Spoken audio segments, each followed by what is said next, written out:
On the reaction this week.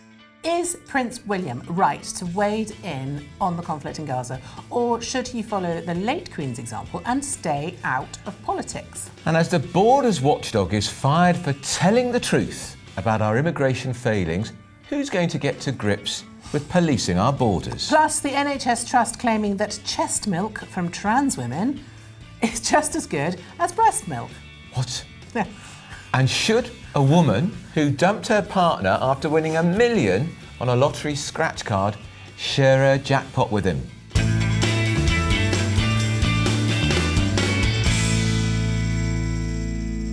Well, hello and welcome to Reaction with me, Andrew Pearce. And me, Sarah Vine. We'll be here every Wednesday on the Daily Mail's YouTube channel, so please make sure you like and subscribe so that you never miss an episode.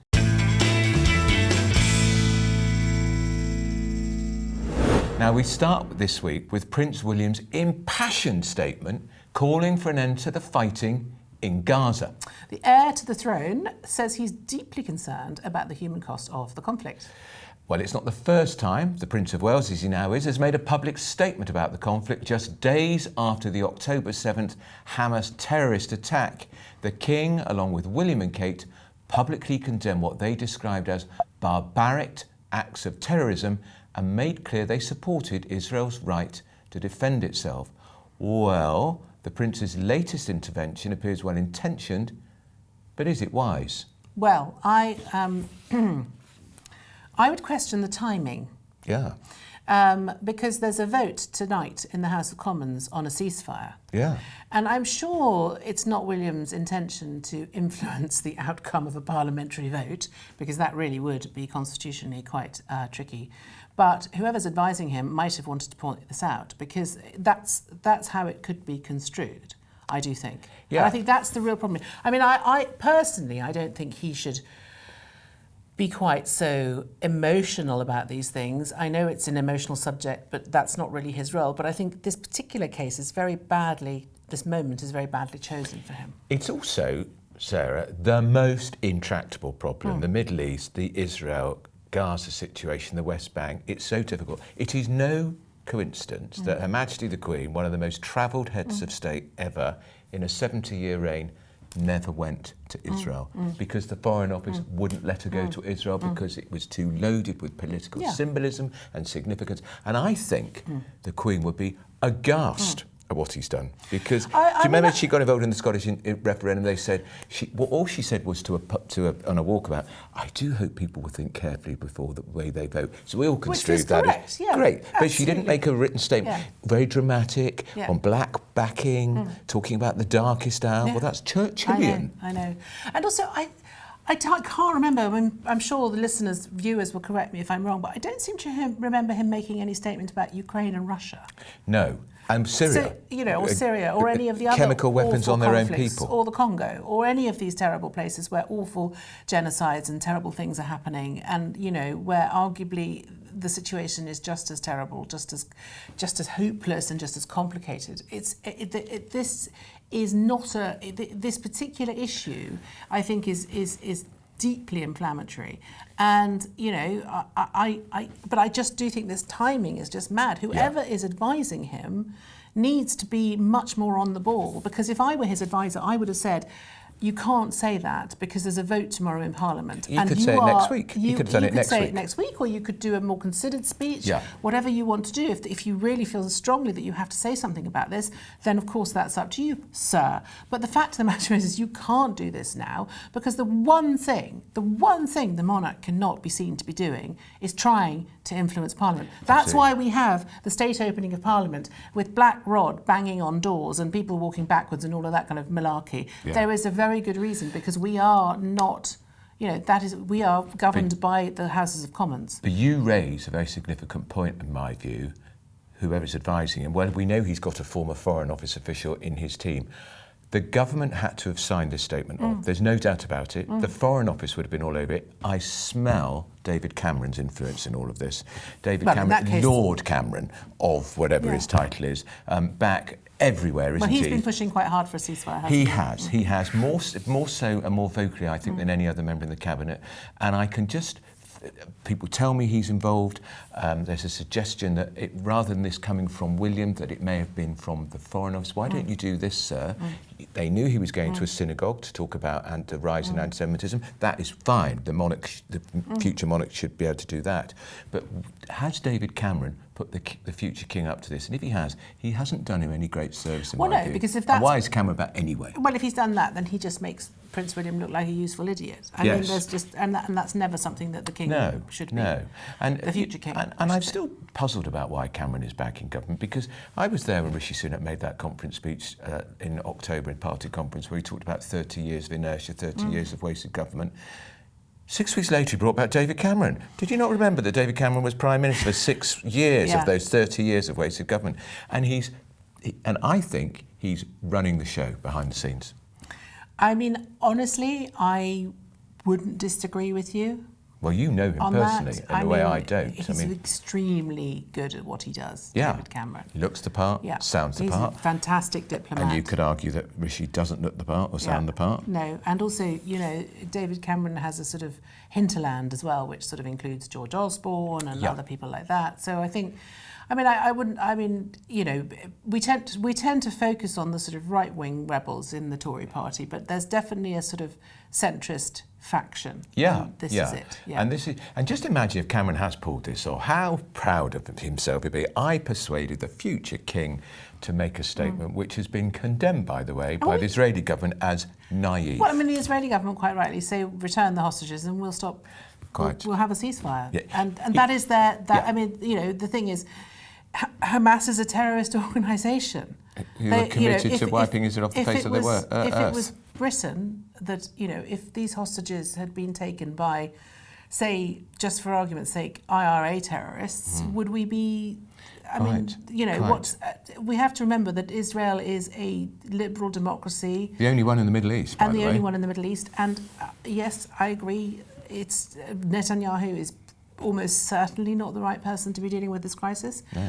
But, you know, he's the Prime Minister. Hamas could return the hostages. And they haven't. And they haven't. And so, they won't. You know. And if you ask them, Hamas, because they have had a spokesman on international media, they say, we look forward to the next October the 7th. They want to do it again because they're unrepentant for the massacre, unrepentant for the rape, the murder, and killing children and old people. But at least Cameron, in his statement, the future king, wisely avoided using the word ceasefire, and he did talk about the hostages having to come back. Yeah, so good. But you know, it's a bit of a thin end of a wedge, I think. Certainly is, and I think he's put one too many toes into the... Yeah, and I do think this timing is bad. Yeah, the diplomatic and political minefield that is the Middle East. And as you say, it's a Commons vote, and he did this 24 hours before. Yeah. I don't suppose Sir Keir Starmer, who's got all sorts of problems in the Labour Party over Gaza, welcomed this intervention. Well, no, and that's the other thing is that William will one day presumably have to work with... you know, he might have to work with Keir Starmer. We don't know. But, you know. Well, there'll be a Labour government at some point, and the way the polls are looking, quite soon. Yes. And don't forget, there'll be much more about all of this on tomorrow's episode of our smash hit royal talk show, Palace Confidential. It's going to be great because Sarah Vine's in the presenter's chair this week. I know. She wrote that bit, by the way. They're desperate. She wrote that bit. Now, the Daily Mail this week had an explosive front page exposing a dangerous immigration failings at London City Airport, as revealed by the Borders watchdog David Neil. Well, for his sins, Mr Neil has been sacked by the Home Secretary James Cleverly with immediate effect, literally hours after the Home Office confirmed the very things he told this newspaper. I don't understand why he's been sacked, because presumably if he's exposed failings in the immigration system at London City Airport, that's just him doing his job. Yeah, and what he exposed, Sarah, there's a number of private planes coming to all our airports, particularly smaller airports like London City Airport, and only 22% of them were people getting off the planes but having to have a face-to-face check with border force. They just get fast-tracked. They are getting fast-tracked. Yeah. And he makes the point that could be terrorists and money launderers and drug smugglers and murderers, rapists, Basically, all sorts of people. if you can afford a private jet, you can come in. I mean, it's the same in places like Biggin Hill. Yeah, I'm sure it happens at small airports. Yeah. So he gave this information to Daily Mail. It is one, by the way, of 15 reports he's done in the last 12 months, none of which the Home Office have published, because presumably the other 14 show, guess what? Terrible failings in our immigration and asylum system, because it doesn't work, it's broke, it ain't fixed, we can't stop the boats, they're now coming in again on the back of small lorries, we now know they're coming in on private jets, it is not fit for purpose. So what does James Cleverly, the Home Secretary, do? The latest Home Secretary, by the way, I think he's the third in 2 years, he sacks him. I mean, I don't understand why he doesn't say, thank you very much for bringing this to our attention. And we'll do something about it. We will immediately tighten security at London City Airport. I mean, what's... But there's another point here, Sarah. His title is independent watchdog. So how can a government minister sack an independent watchdog? He or she is not independent, because they're an extension of the arm of government. Yeah. Because he revealed it to the Daily Mail, the Home Secretary's had a fit because it's bad headlines for him. So what you do, you don't solve the problem, you get rid of what you think is the problem. It's a classic case of shooting the messenger. Yeah, and he's retiring in a month's time. But also, that's awful, actually. Yeah, retiring in a month's time. But also, it's a reminder of why we need a free press. It certainly is. A really strong reminder of why we need a free press. So it just goes again, look, this government can't get immigration sorted out. They're not alone. Go to the United States, where I predict the big issue in the election, if it's between Trump and Dopey Joe, it's going to be immigration. Trump was going to build the wall. Yeah. He started it. Biden is allowing literally millions of people have crossed in from Mexico illegally into the United States. It's going to be a huge issue. The world's most powerful nation can't stop it. We can't. We're meant to be a powerful nation. We can't seem to stop it. What's going to happen? It's going to become a major political issue. It is going to be a massive hot potato at the election, definitely. And in our election and the American one. In our election and in the American one. And I think that it's going to be a big point of difference. It could be, I should say, a big point of difference between the Conservatives and the Labour Party if the Conservatives could pull their act together and actually have a proper policy. But, you know, what we're seeing today is just petulance on the behalf of the Home Secretary, because something's happened that he didn't like and it's made him look bad. Yeah. And actually that's not responsible government. It's not okay to do that. What you do is you say, I'm very sorry, that's awful and unacceptable, thank you for telling us about it, we will do something about it immediately. Because actually you can control who comes in through an airport. It's much easier than controlling someone who, you know... And it's only a small airport, for heaven's sake. Exactly. And, you know, there's plenty of security guards and they can just do their job. So I think, you know, that it's not a good look for the Conservatives, because it's the one area where they, you know, they do naturally have a bit of an advantage, or they would have an advantage over Labour. Because they're meant to be the party that's stopping immigration. What I want to know, Sarah, everybody gagging to know, is when you go on holiday in your private jets with your private jet mates, do they check your passport? Me? Or are you an EasyJet girl? I am. I'm an EasyJet girl, actually. Right. I have been on a private jet, I'm not going to lie. Have you? Whose was it? I'm not going to tell you, obviously. Did they check your passport? Yes, they did, actually, yes. Coming back into Britain? Yeah, I think so. Right. I think so. But I don't think it was it wasn't a private jet. It was just it was a kind of, someone had hired an aeroplane for a purpose with a lot of people on it. Okay. So it wasn't me in a sort of luxury suite on a Cessna. It was quite a lot of people. So yeah, they did check. And it was through Southampton, so they were quite strict there. Well, I despair of immigration. I despair of this government's miserable, wretched failure to deal with it. And I know if you talk, I've got mates who live in America, and they say this immigration and asylum system is just becoming. Everyone's talking about it. Well, the thing is, it's a virtue signalling thing completely. It's about saying, these people are, you know, they need our help. And we're very sympathetic. And of course, that is also true. But it's just that you have to have some sort of quotient.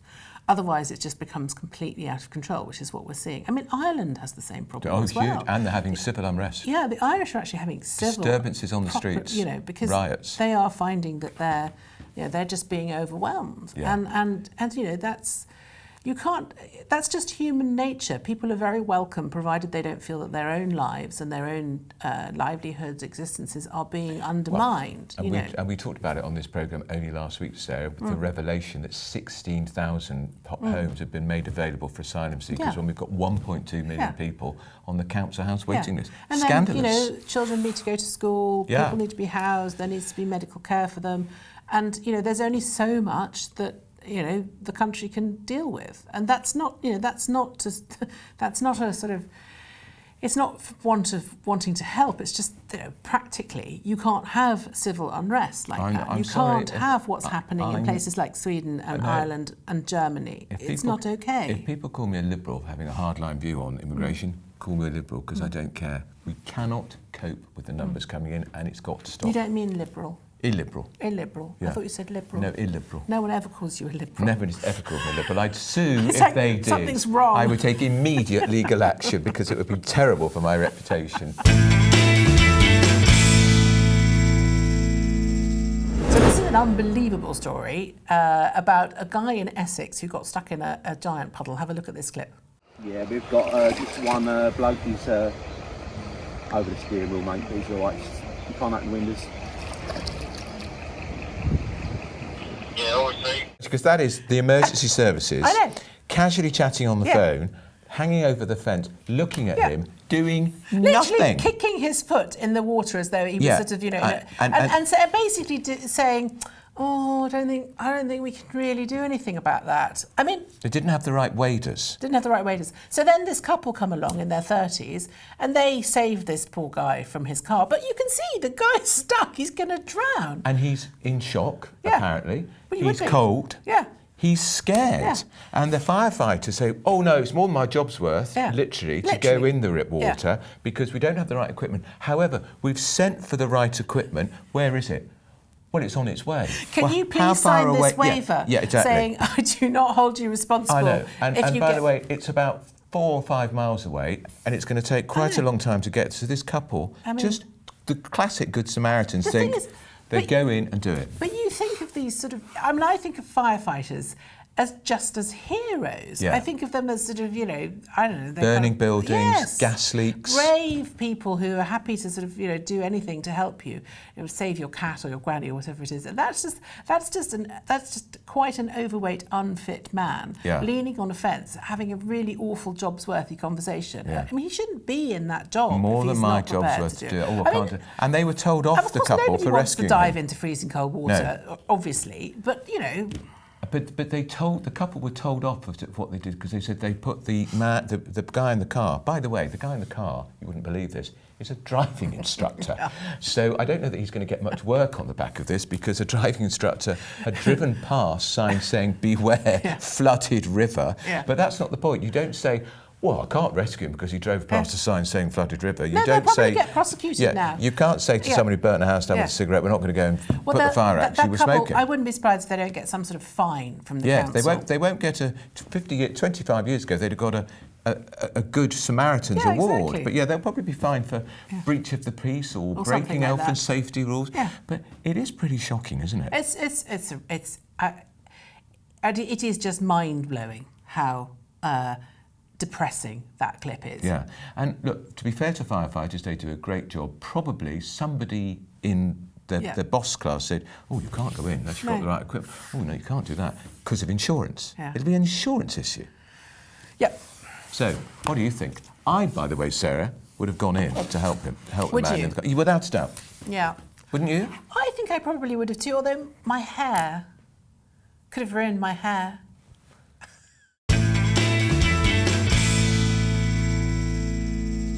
It's time for your reaction to the reaction, our discussion about whether Harry and Meghan, which came round to my view, should lose their royal titles, really got you talking, with many agreeing with Sarah. Helen on email says, of course they should be stripped of their titles. And long, long ago, we don't want them using Sussex and damaging it. Their awful behaviour has not been one slip-up, but continuous, nasty damage to the royal family and to his father, King Charles. And Judy has emailed in from Australia to Let's say... see how far and wide our I audience know, is. to say Harry and Meghan should be stripped of their royal titles and their children should be stripped of their titles too. Otherwise, these children will be taught by their very grasping mother and father to use their titles to cash in on the royal connection throughout their lives. I mean, too late, because they've already trademarked lilibet.com, haven't they? I know. Yeah. They're just so awful, aren't they? Now, on YouTube, Polo Pony, that's a nice name, isn't it? Says, well done, Sarah, for finally seeing the light and having the honesty to admit you were wrong about Harry and Meghan. We weren't just being horrible and mean to them for no reason, were we? There really is something fundamentally wrong with their moral compass. I like the name Polo Pony. It's quite Very Julie good. Cooper. Did you know it's Julie's birthday today? She's 87. Yeah, she's a fan of the show. Are you wearing happy her birthday, brooch? No, weirdly, no. I forgot Jilly, it. Sorry, because we know Julie. you watch every I week. have. Jilly Cooper sent Sarah a brooch and she doesn't wear it. Yes. Anyway, happy birthday, Sarah, Julie. send me one, Jilly. Yeah. Do you do unisex ones? Last week, we also discussed whether Michelle Obama should succeed Joe Biden as the Democratic nominee for president. Maria on YouTube says, I think it's ridiculous, this idea that being First Lady qualifies you for the top job. Just because you were married to the president doesn't mean you're qualified to actually be president. Absolutely, 100% right. Yeah. Yes. As Hillary Clinton discovered. Exactly, yes. They didn't want her either. Yeah. And Matthew on YouTube says, I think Biden needs to step down as he's not up to the job. It's like watching the elderly trying to park in a hospital car park. I love that. That would be quite me trying to park in a hospital car park because I'm really not very good at driving. Anyway, I'm very good at driving. Oh. I have excellent spatial awareness.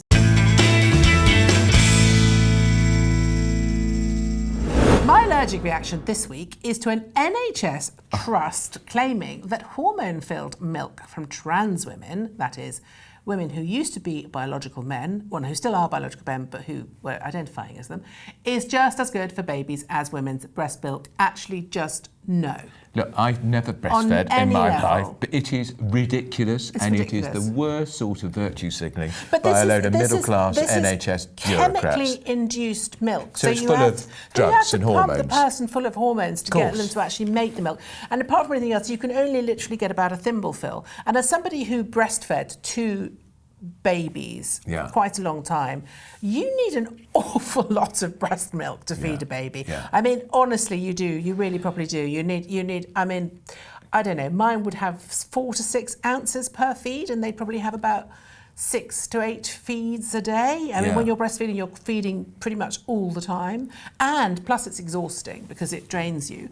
And so the idea that if you're a trans woman, you sort of want to replicate the breastfeeding experience, and then you're prepared to it's give not your baby something that is not actually. Yeah, it's not real good for them. lactation, is it? No, because it's not. Women lactate naturally. Well, because they men, because we they have- were men. But women have milk ducts Exactly. in their boobs that produce Yeah. actual milk. Men don't have those and things. men who are now trans women who breastfeed, are they breasts?